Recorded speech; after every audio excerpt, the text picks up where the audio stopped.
Hi friends. I'm Ravindra Guru. I welcome to all once again on behalf of Ramakrishna Vivekananda Foundation. So dear friends, from last few days we have been learning English grammar, English topics in a very simple way. So I hope you liked it. If you liked it, I request you once again kindly subscribe, share and like my channel. Okay, so let's go ahead.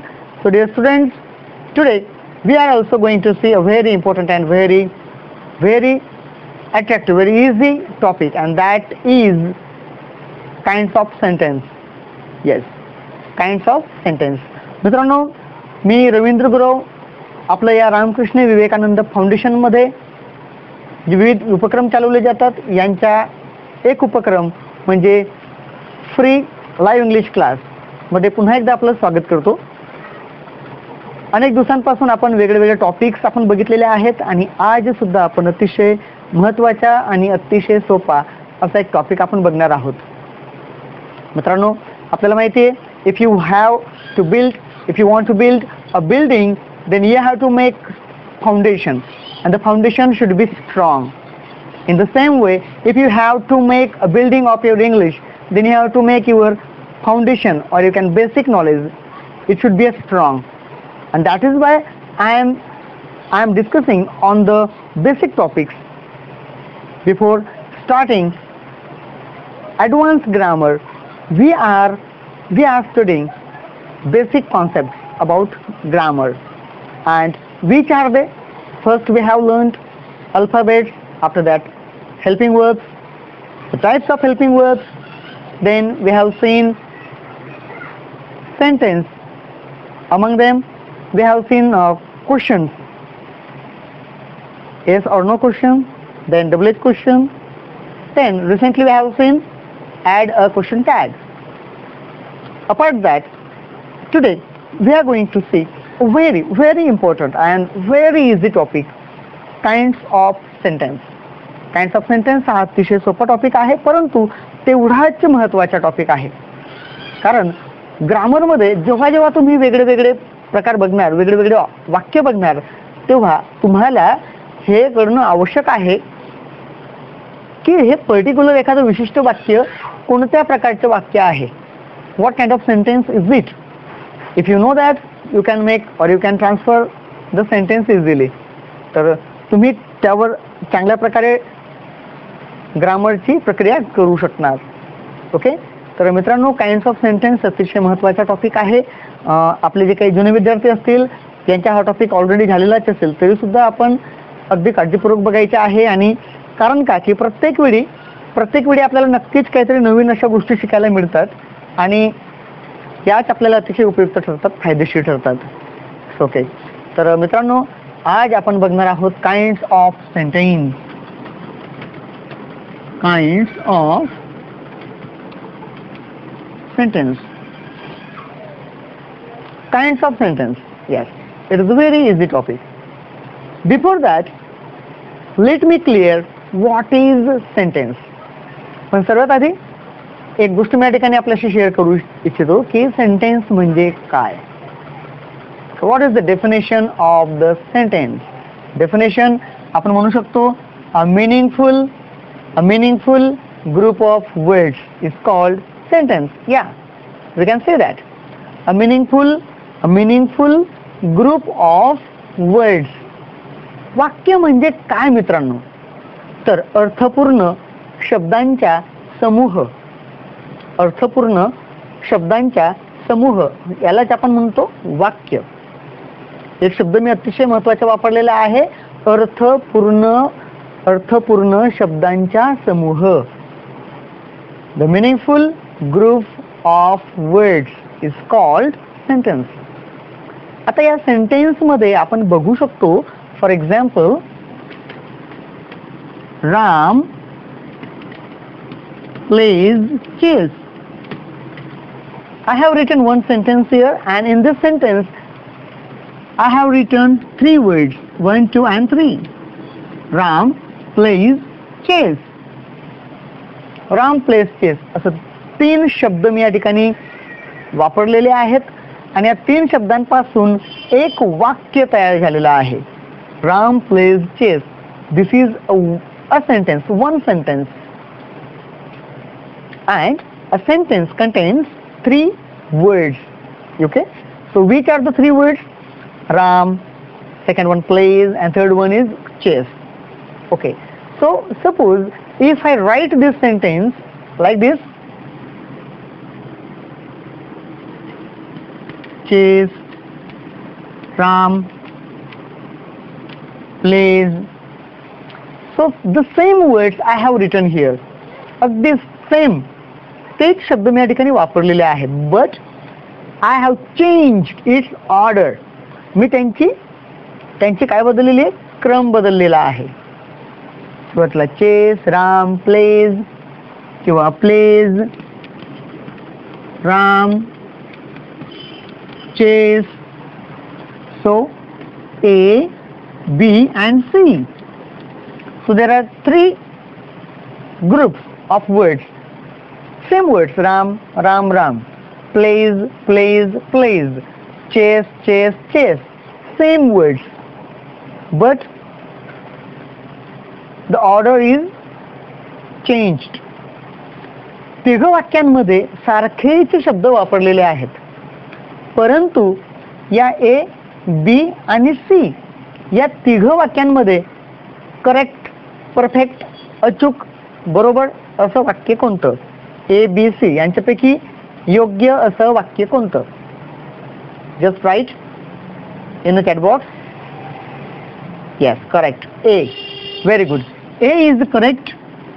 B and C is not correct sentence. का? B आणि C हे correct का नाही आहेत? इथे पण तिघ शब्द वापरलेले आहेत, तिथे पण तेच शब्द, इथे पण तेच शब्द, परंतु या ठिकाणी योग्य क्रम आहे. सब्जेक्ट आहे, त्यानंतर वर्ब आहे, त्यानंतर ऑब्जेक्ट आहे. ओके, म्हणजे एक शब्दांचा योग्य क्रम हा अतिशय महत्त्वाचा असतो. शब्दांचा योग्य क्रम अतिशय महत्त्वाचा असतो. या ठिकाणी सारखे शब्द आहेत, परंतु शब्दांचा क्रम मात्र बरोबर नाही, म्हणून हे वाक्य चुकीचे आहे किंवा हे वाक्य होऊ शकत नाही. या ठिकाणी सुद्धा तेच शब्द आहेत, परंतु त्या शब्दांचा योग्य क्रम नाही, म्हणून हे वाक्य योग्य वाक्य किंवा अचूक वाक्य ठरू शकत नाही. आपण काय म्हणू शकतो? शब्दांचा अर्थपूर्ण समूह, ज्याला आपण वाक्य म्हणतो. तर हे वाक्य इथून सुरू झालेले आहे आणि या ठिकाणी फुल स्टॉप आहे, इथे या ठिकाणी एंड होतं आणि योग्य शब्दांचा समूह आहे आणि म्हणून हे एक वाक्य बरोबर आहे, हे वाक्य दोघं चुकीचे आहेत. ओके, आता वाक्यामध्ये सर्वात मेन गोष्ट असते मित्रांनो, एक लक्षात घ्यायची आपल्याला. वाक्यामध्ये सब्जेक्ट असतो, वर्ब असतो, ऑब्जेक्ट असतो. उदाहरणार्थ हा राम हा आहे सब्जेक्ट, प्लेज हा आहे वर्ब आणि चेस हा आहे ऑब्जेक्ट. कमीत कमी हे तीन घटक असतात: सब्जेक्ट, वर्ब, ऑब्जेक्ट. सब्जेक्ट म्हणजे क्रिया करणारा, करता. वर्ब मीन्स क्रिया दाखवणारा शब्द, वर्ब, क्रियापद. आणि जी क्रिया ज्याच्यावर घडते त्याला आपण म्हणतो ऑब्जेक्ट, कर्म. ओके, त्याच्याही पुढे अतिशय महत्त्वाची गोष्ट मित्रांनो, वाक्यामध्ये कोणताही शब्द नसला तरीही चालतो, पण वर्ब असणं आवश्यक असतो. वर्ब, वाक्यामध्ये वर्ब नसेल तर वाक्य होऊ शकत नाही. ओके, फॉर एक्झाम्पल आता या ठिकाणी राम प्लेज चेस या वाक्यामध्ये जर मी चेस हा शब्द कट करून दिला तरी वाक्य होईल. राम प्लीज वाक्य होतंय, आहे की नाही? पण जर मी प्लेज कट केला, राम चेस वाक्य बनत नाही. त्याच्याही पुढे जाऊन मी सांगू शकतो की वाक्यामध्ये कोणताच शब्द नसला तरी चालेल, फक्त वर्ब असणं आवश्यक आहे. प्ले म्हणजे खेळा, आहे की नाही? फक्त एकच शब्द वर्ब असला तरी वाक्य तयार होते, परंतु वर्ब शिवाय कोणतंही वाक्य तयार होऊ शकत नाही. मित्रांनो, तुमच्या वाक्यामध्ये 1000 शब्द असतील पण एकही वर्ब नसेल तर वाक्य होणार नाही. पण तुमच्या वाक्यामध्ये एकच शब्द असेल आणि तो वर्ब असेल तरी सुद्धा आपलं वाक्य तयार होतं. थोडक्यात या ठिकाणी आपण असं म्हणू शकतो की वाक्याचा आत्मा, the Saul of the sentence is verb. वाक्याचा आत्मा कोण आहे? वर्ब. वाक्यात जर वर्ब नसेल तर वाक्य होऊच शकत नाही, वाक्याचा अर्थ व्यक्त होऊ शकत नाही. ओके. वाक्यात सब्जेक्ट नसला तर चालतो, ऑब्जेक्ट नसला तर चालतो, कॉम्प्लिमेंट नसला तर चालतो, परंतु वर्ब असणं आवश्यक आहे. We can't make any sentence without verb. Without verb we can't make any sentence. Verb शिवाय आपण कोणतंही वाक्य तयार करू शकत नाही. येस. वाक्यामध्ये इतर कोणतेही शब्द नसतील तरी चालेल, पण वर्ब असला पाहिजे. ओके. तर मित्रांनो, या ठिकाणी आपण बघितलेलं आहे की शब्दांचा योग्य क्रम असणं आवश्यक आहे, त्याला आपण सेंटेन्स म्हणतो. meaningful group of words is called sentence. आणि त्या सेंटेन्स मध्ये वर्ब असणं आवश्यक आहे. ओके. आता आपल्या समोर एक प्रश्न पडतो मित्रांनो, काइंड्स ऑफ सेंटेन्स. वाक्याचे प्रकार कसे असतात? आपण बोलताना डे टू डे लाईफ मध्ये आपण बोलताना वेगवेगळे प्रकारचे वाक्य वापरतो ना. आता इथे मी प्रश्न विचारला, आपण एक सारखापणा आपण ठेवत नाहीत. आपल्या बोलण्यामध्ये व्हेरिएशन असतं. कधी आपण प्रश्न विचारतो, कधी आपण आपल्या बोलण्यामध्ये उद्गार काढतो, तर कधी बोलण्यामध्ये आपण प्लेन एखादं वाक्य असतं, त्यामध्ये सुद्धा एखादं अफर्मेटिव्ह म्हणजे होकारार्थी वाक्य असतं, तर कधी नकारार्थी वाक्य असतं. तर वाक्यामध्ये आपल्या अर्थानुसार एकूण 4 प्रकार पडतात. येस. तर ते प्रकार आपण बघूया. आता बघा, आपण जेव्हा साधं वाक्य बोलतो, तेव्हा आपण त्याला म्हणतो स्टेटमेंट.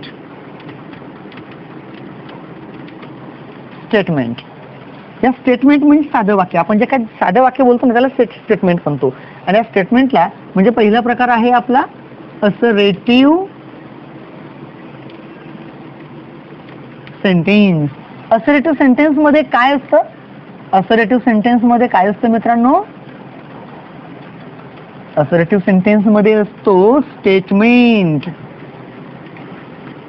एक साधं वाक्य असतं.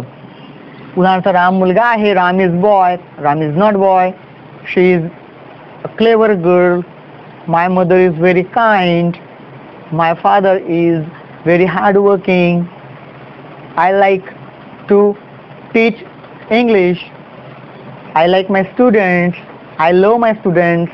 ओके.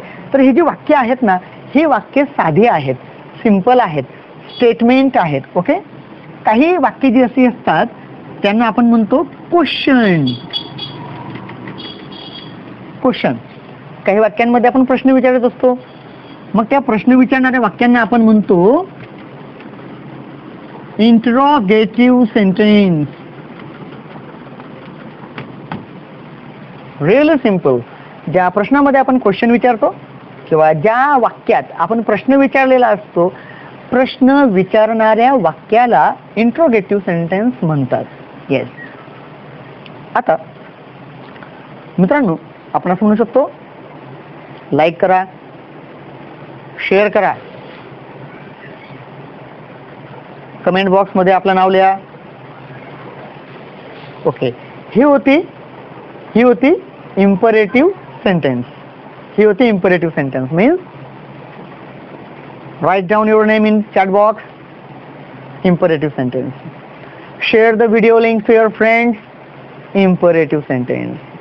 है कि नहीं? Subscribe my channel. Imperative sentence. Do attend every day. Imperative sentence. Don't miss our live class. Imperative sentence. Means command ज्या ठिकाणी दिलेली असते, कमांड, रिक्वेस्ट, त्याला आपण म्हणतो imperative sentence. Imperative sentence. Okay. काही वाक्य अशी असतात की त्या वाक्यांमध्ये आपण आपल्या मनातील अचानक उद्भवणाऱ्या भावना व्यक्त करत असतो आणि त्याला आपण म्हणतो exclamation, exclaim. Okay.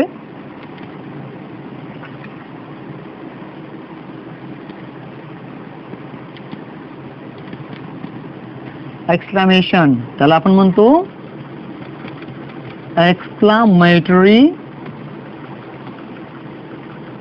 Exclamatory sentence.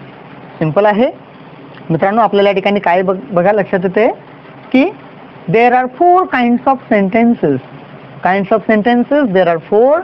First one is assertive sentence, second one is interrogative, third one is imperative, and fourth one is exclamatory sentence. It is really very easy.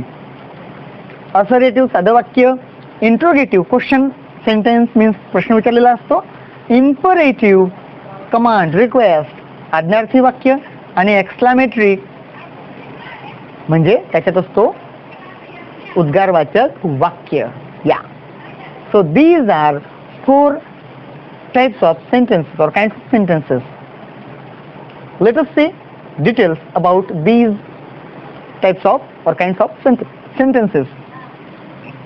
First of all, let us see what is an assertive sentence. Okay. सुरुवातीला आपण बघूया assertive sentence काय असतो. मित्रांनो, आपल्या लक्षात आलं की काइंड्स ऑफ सेंटेन्स किती प्रकार आहेत? 4. कोणकोणते? Assertive, interrogative, imperative and exclamatory. 4 प्रकार आहेत. माझ्या मागे आपण बोलू शकतात. Assertive sentence, interrogative sentence, imperative sentence, exclamatory sentence. Yes. Assertive साधं वाक्य, इंट्रोगेटिव्ह प्रश्नार्थक वाक्य, इम्परेटिव्ह आज्ञार्थी वाक्य, एक्सक्लामेटरी उद्गारवाचक वाक्य. ओके, ठीक आहे. Assertive sentence. असर्टिव्ह सेंटेन्स काय असतो? Assertive sentence begins with subject and ends with full stop. Simple. Okay? Or we can say a sentence makes statement is called assertive sentence. A sentence makes statement, सामान्य विधान करणारे वाक्य म्हणजे assertive sentence. You can note down the definition. A sentence makes statement. A sentence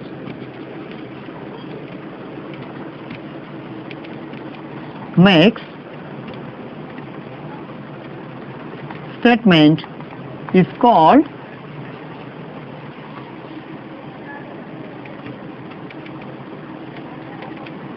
assertive sentence. सामान्य विधान करणारे वाक्य. Okay, we can say assertive sentence begins means सुरू होणे, begins with subject and ends with full stop. assertive sentence च्या सुरुवातीला असतो subject आणि शेवटी असतो full stop. assertive sentence. Okay, we can write down. Let us see.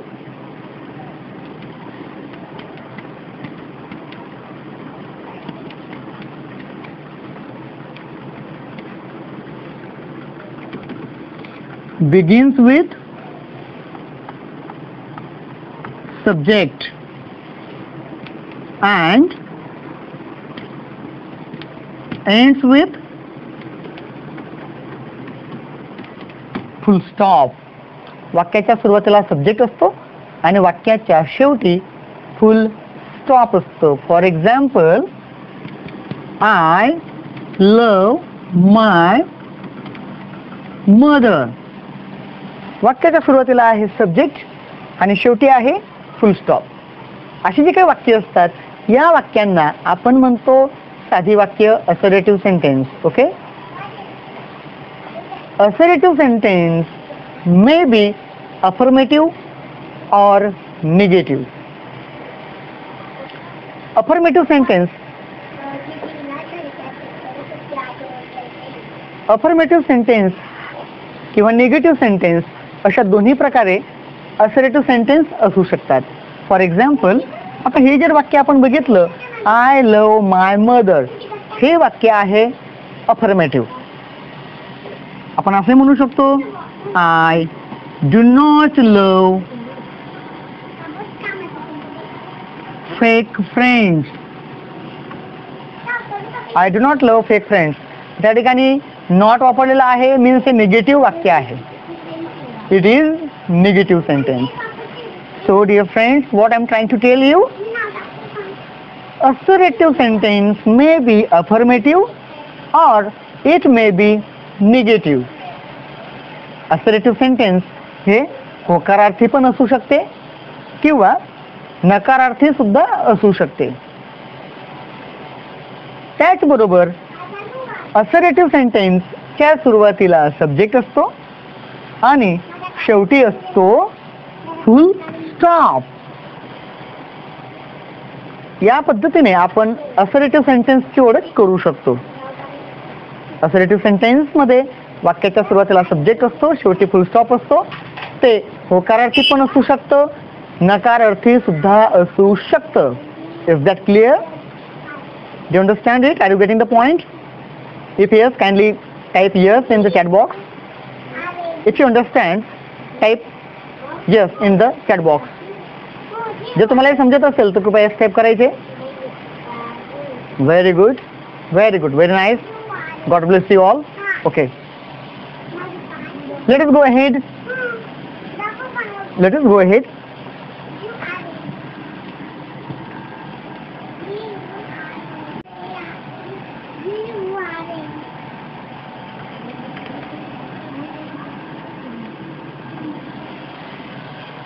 Second type of sentence or second kind of sentence, and that is interrogative sentence. Yeah.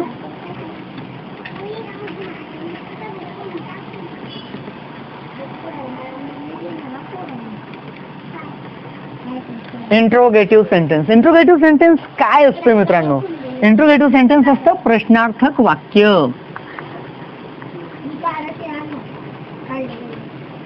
प्रश्नार्थक वाक्य. अगदी त्या वाक्यामध्ये काय असतं? प्रश्न. ज्या वाक्यात प्रश्न विचारलेला असतो त्या वाक्याला इंट्रोगेटिव्ह सेंटेन्स म्हणतात, प्रश्नार्थक वाक्य म्हणतात. सिंपल. ज्या वाक्यामध्ये प्रश्न विचारलेला असतो त्या वाक्याला आपण म्हणतो प्रश्नार्थक वाक्य, interrogative sentence. Question sentence means interrogative sentence. Question sentence means interrogative sentence, or we can say question means interrogative sentence. Is that simple? Let us see. Interrogative sentence ends with question mark. How simple? Interrogative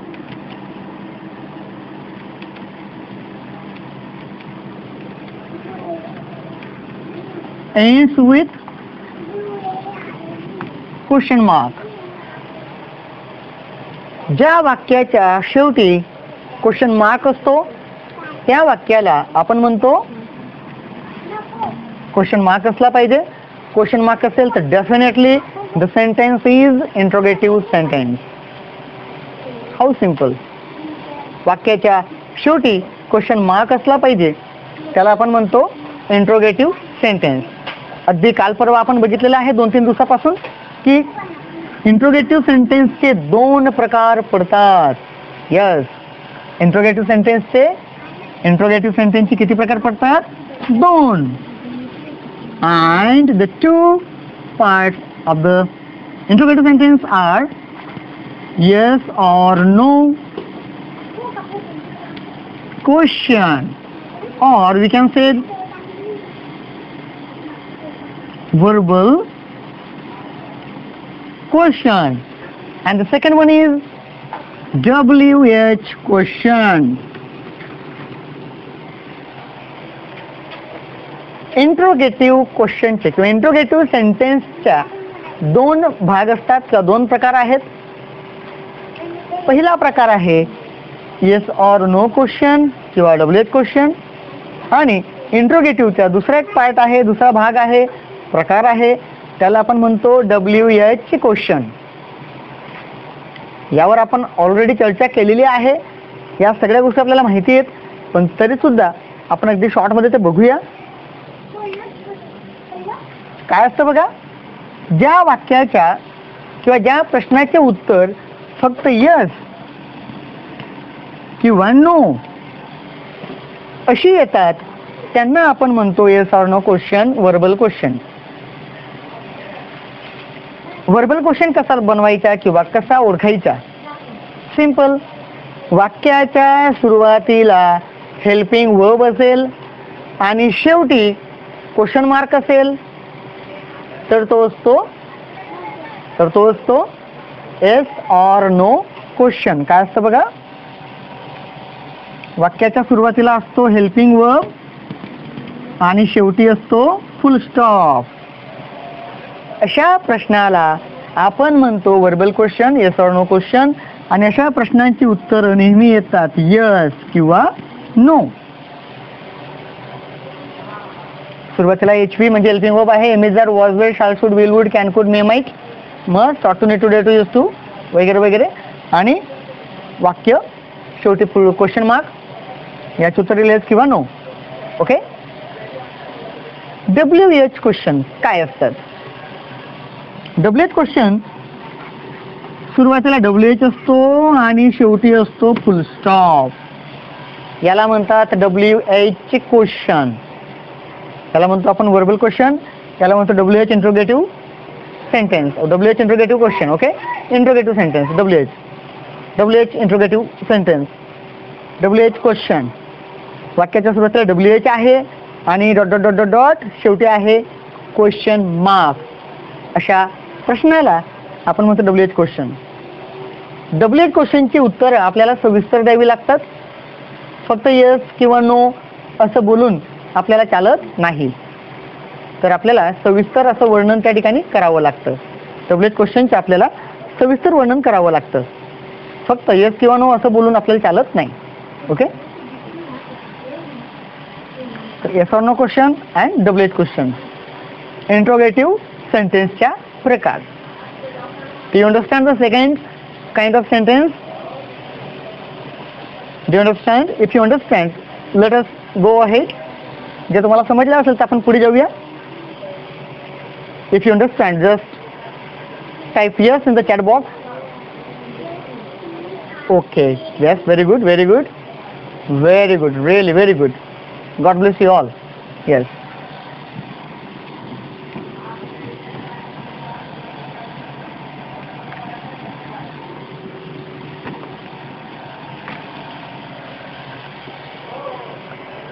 The third kind of sentence is, it is very easy and we can say very important, imperative sentence.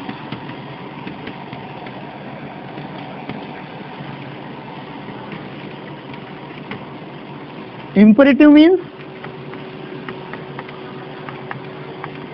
आज्ञार्थी वाक्य.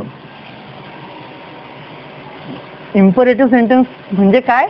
आज्ञार्थी वाक्य. ज्या प्रश्न बघा तुम्ही लक्षात घेतलं, आज्ञा ज्या वाक्यामध्ये आज्ञा असते त्याला म्हणतो आज्ञार्थी वाक्य, आहे की नाही? Is that simple.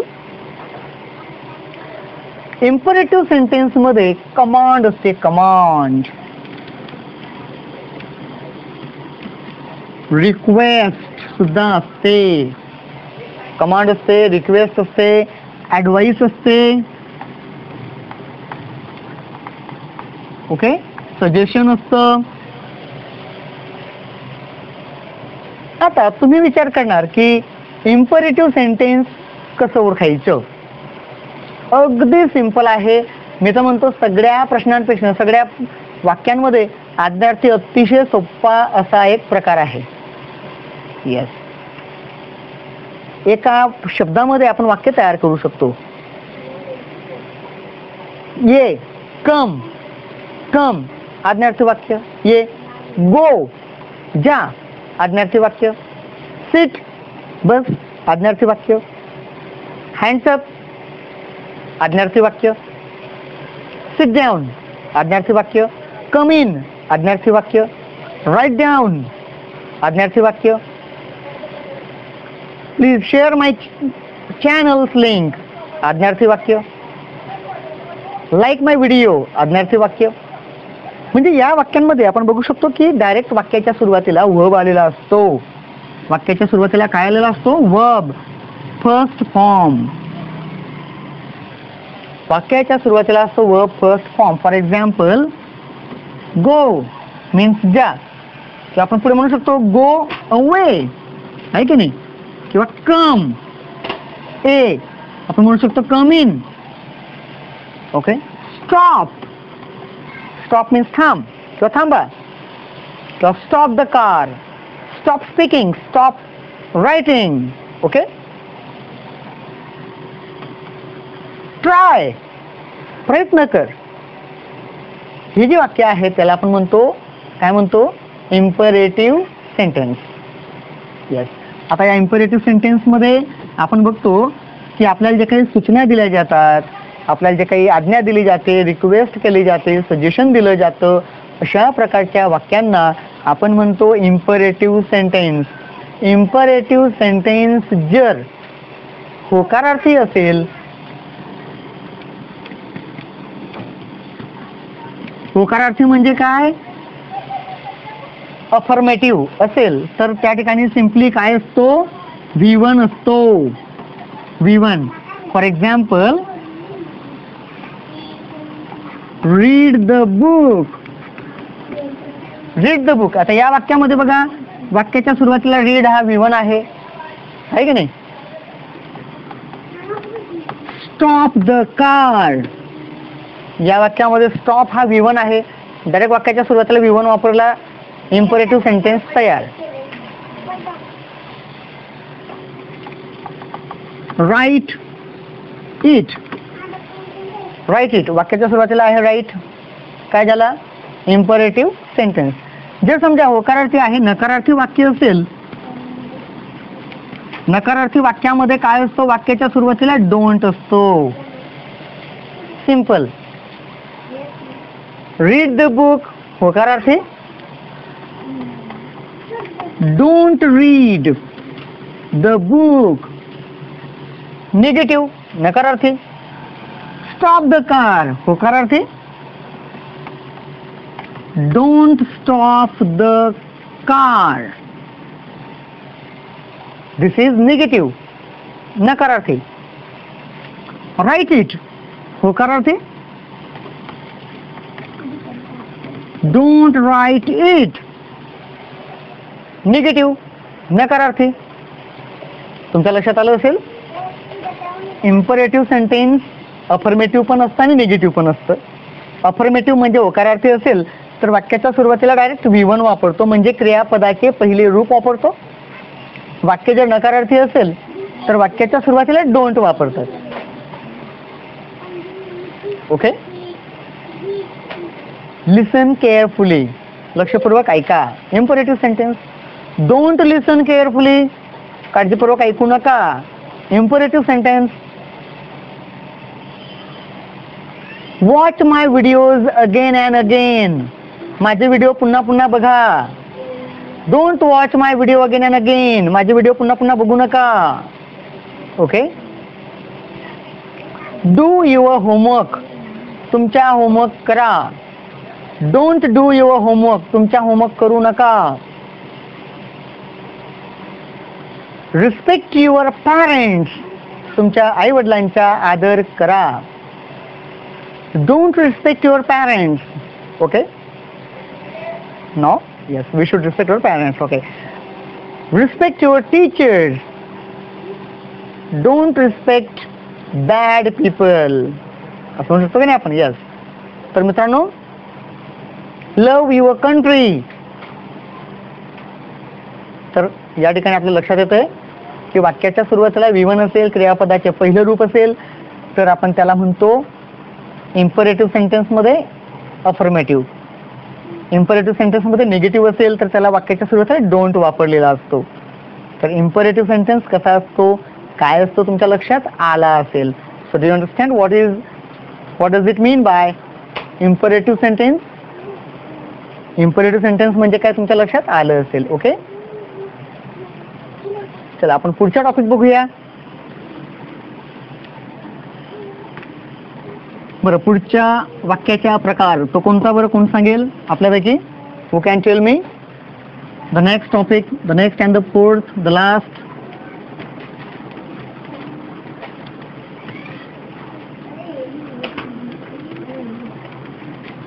Exclamatory sentence. Exclamatory sentence, ज्या वाक्याच्या शेवटी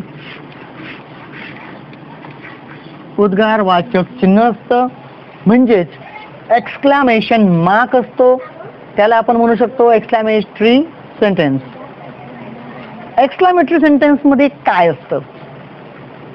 आपल्या मनामध्ये अचानक उद्भवणारे जे काही भावना असतात, शब्द असतात, राग असेल, द्वेष असेल, प्रेम असेल, आश्चर्य असेल, ते व्यक्त करण्यासाठी आपण जे शब्द वापरतो किंवा जे वाक्य वापरतो त्यांना आपण म्हणू शकतो एक्सक्लामेटरी सेंटेन्स. एक्सक्लामेटरी सेंटेन्स कसं ओळखायचं? How to identify exclamatory sentence. Exclamatory sentence ओळखायचे असेल तर वाक्याच्या सुरुवातीला काय असतं बघा, अशी उभी रेषा असते, खाली टिंब असतं, त्याला आपण म्हणतो एक्सक्लामेशन मार्क, उद्गार वाचक चिन्ह. हे जे शेवटी असेल तर 100% ते वाक्य काय असतं? एक्सक्लामेटरी सेंटेन्स असतं. Yes. For example, okay, exclamatory सेंटेन्सच्या शेवटी एक्सक्लामेशन मार्क असतो, परंतु एक्सक्लामेटरी सेंटेन्सच्या सुरुवातीला अनेक वाक्यांमध्ये काय असतं माहितीये? अनेक वाक्यांमध्ये असतो हाऊ आणि शेवटी असतो एक्सक्लामेशन मार्क किंवा what exclamation mark. For example, how smart he is. How smart is, किती हुशार आहे तो. How tall, how tall she is, किती उंच आहे ती. Exclamation mark. ओके, किंवा व्हॉटने सुद्धा आपण विचारू शकतो, व्हॉट अ ब्युटिफुल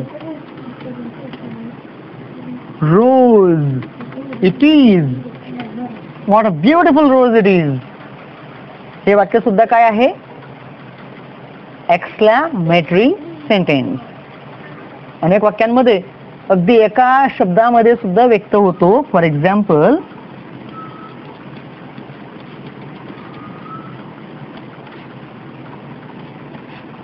ब्युटिफुल, शेवटी एक्सक्लामेशन मार्क, वाक्य एक्सक्लामेटरी आहे की नाही. थोडक्यात ज्या वाक्याच्या शेवटी एक्सक्लामेशन मार्क असतो त्याला आपण म्हणू शकतो एक्सक्लामेटरी सेंटेन्स. थोडक्यात मित्रांनो, एक्सक्लामेटरी सेंटेन्समध्ये मनात उद्भवणाऱ्या अचानक ज्या काही भावना असतात त्यांना आपण म्हणतो एक्सक्लामेटरी सेंटेन्स. अचानक उद्भवणाऱ्या भावना, मग ते राग असेल, द्वेष असेल, किंवा आश्चर्य असेल वगैरे वगैरे, त्यांना आपण म्हणू शकतो एक्सक्लामेटरी सेंटेन्स. ओके, आता एक्सक्लामेटरी सेंटेन्सच्या सुरुवातीला हाऊ किंवा व्हॉट असतो आणि शेवटी असतो exclamation mark. So dear students, today we have seen 4 different kinds of sentences. 4 वाक्याचे प्रकार आपण बघितलेले आहेत. First one is assertive. Assertive sentence काय असतो? वाक्याच्या सुरुवातीला सब्जेक्ट असतो आणि शेवटी फुल स्टॉप असतो. असर्टिव्ह सेंटेन्स हा अफर्मेटिव्ह पण असू शकतो आणि तो निगेटिव्ह पण असू शकतो, नकारार्थी पण असू शकतो. सेकंड पार्ट होता इंट्रोगेटिव्ह. इंट्रोगेटिव्ह मध्ये म्हणजे प्रश्न वाक्य. प्रश्न वाक्यामध्ये येस और नो क्वेश्चन असतो आणि WH क्वेश्चन असतो. Third one is imperative sentence. Imperative सेंटेन्समध्ये असतो वर्ब फर्स्ट फॉर्म किंवा डोंट आणि वाक्याच्या शेवटी फुल स्टॉप असतो. ओके. आणि एक्सक्लॅमेटरी सेंटेन्समध्ये काय असतो? एक्सक्लॅमेटरी सेंटेन्समध्ये असतो शेवटी एक्सक्लॅमेशन मार्क. आता माझ्या ठिकाणी 4 वाक्य लिहितो बघा, एकाच प्रकारची 4 वाक्य लिहितो आणि 4ही वाक्य वेगळी वेगळी प्रकारची असतील. For example